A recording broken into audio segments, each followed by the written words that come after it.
Glavni ruski medij RIA Novosti odao je priznanje diplomatskoj i političkoj veštini Aleksandra Vučića. U tekstu autora Dmitrija Bavarina se ističe: neko golim rukama savija gvozdenu šipku, neko dresira otrovne zmije.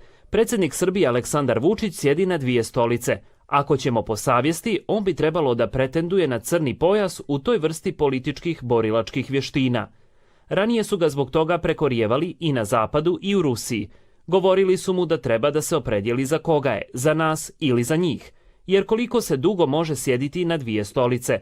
Prekorijevaju ga i sada, i to 10 puta češće. A mogli bi prosto da se dive, jer je on to zaslužio.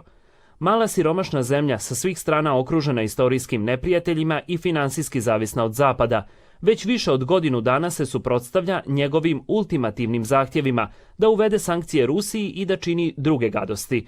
A kako se suprotstavlja, niko ne može objasniti. To je izvan granica običnih ljudskih sposobnosti,